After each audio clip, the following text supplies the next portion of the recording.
এই সিজনে সেই বিখ্যাত স্পেশাল রেসিপি হচ্ছে কাঁকড়া দিয়ে টক পাতার টক ঝোল নাপ্পি দিয়ে অনেক ঝাল ঝাল করে গরম গরম ভাত দিয়ে হচ্ছে এই টক পাতার ঝোলটা খেতে এত মজা লাগে। চলুন তাহলে আপনাদের সাথে শেয়ার করি কিভাবে রান্না করলাম, সাথে কী কী দিলাম, সে সব কিছুই নিয়ে থাকছে আজকের এই ভিডিওটাতে। ভিডিওটার শেষ পর্যন্ত থাকার অনুরোধ রইল সবাইকে। আজকে রান্না করবো হচ্ছে স্পেশাল একটা আইটেম, টক পাতা দিয়ে হচ্ছে কাঁকড়া রান্না করব ঝাল ঝাল করে নাপ্পির ঝোল দিয়ে। জিরের কাঁকড়া দিয়ে হচ্ছে টক পাতা। প্রথমেই কিন্তু বসে গেলাম টক পাতাগুলো কুটে নেওয়ার জন্য, যেগুলো নরম নরম একদম কচি কচি সেগুলো নিয়ে নিচ্ছি ভেঙে ভেঙে। যতবারই কিন্তু বাসায় টক পাতা রান্না করা হয় ততবারই কিন্তু আমার অনেক ভালো লাগে, কারণ হচ্ছে এই রেসিপিটা আমাদের বাসায় সবাই পছন্দ করে। গরম গরম ভাত দিয়ে খাওয়ার মজাই আলাদা আসলে টক পাতার রেসিপি। তো টক পাতাগুলো কোটা শেষ করে হচ্ছে এখন কাঁকড়াগুলো ভেঙে নিচ্ছি, আর এই কাঁকড়াগুলো হচ্ছে সব ঝিরে থেকে ধরা। আবার কিন্তু কাঁকড়াগুলো ধরতে অনেকেই ভয় পায়, আমার তো বেশ ভালো লাগে। আমরা ঝিরিতে প্রত্যেকবারই যাই, সপ্তাহে মানে একবার বা দুবার এরকম যাওয়া হয়, ঝিরিতে গিয়ে হচ্ছে কাঁকড়া খুঁজে আনি। খুবই ভালো লাগে আমার।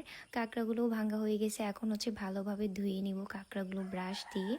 আর দেন এখন হচ্ছে আমি নাপ্পির ঝোলটা রেডি করে নিব। আপনারা সবাই জিজ্ঞেস করেন যে আপু নাপ্পি এটা কি। প্রথমেই হচ্ছে একটা বাটিতে পানি নিয়ে নিলাম পরিমাণ মতো, তারপর হচ্ছে নাপ্পিটা দিয়ে ভালোভাবে গুলাই নিব।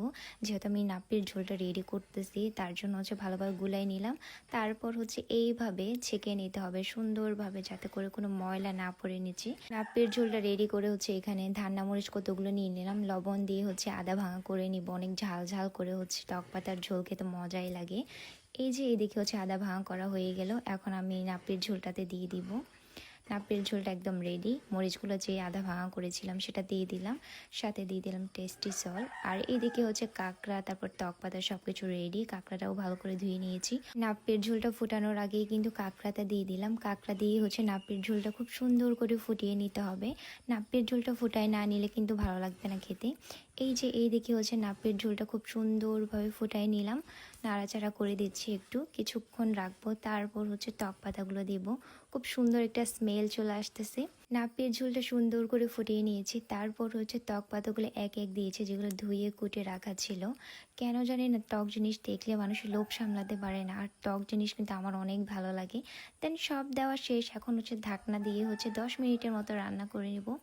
এই যে 10 মিনিট পর হচ্ছে রান্না দেখতে চলে আসলাম। ওয়াও, এত সুন্দর একটা স্মেল চলে আসতেছে গাইস, আমার তো পুরো লোভ লাগছে। এই সিজনে হচ্ছে পাহাড়িদের সেই বিখ্যাত স্পেশাল রেসিপি হচ্ছে এই কাঁকড়া দিয়ে টক পাতার ঝোল। অনেক ঝাল ঝাল করে, অনেক টক টক করে খাওয়ার মজাই আলাদা আসলে। তো পাহাড়িরা কিন্তু এই রেসিপিটা অনেক পছন্দ করে। আপনারা যারা কখনো ট্রাই করেন নাই, ট্রাই করে দেখবেন।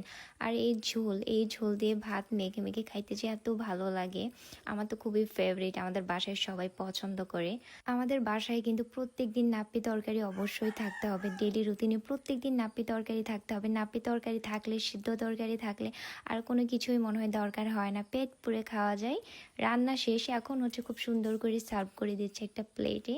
খুব লোভ লাগছে দেখে, এত ইয়াম্মি করে রান্না করেছে খুব সুন্দর করে। আমি জানি কাঁকড়া দিয়ে টক পাতার ঝোল করা কিন্তু অনেকেই মিস করবে আমার এই ভিডিওটা দেখে। খুব সুন্দর করে রান্না হয়ে গেছে। এই হচ্ছে কাঁকড়া দিয়ে টক পাতার ফাইনাল লুক। আজকের ভিডিও এই পর্যন্ত। সবাই ভালো থাকবেন, দেখা হবে পরের কোনো ভিডিওতে। টাটা।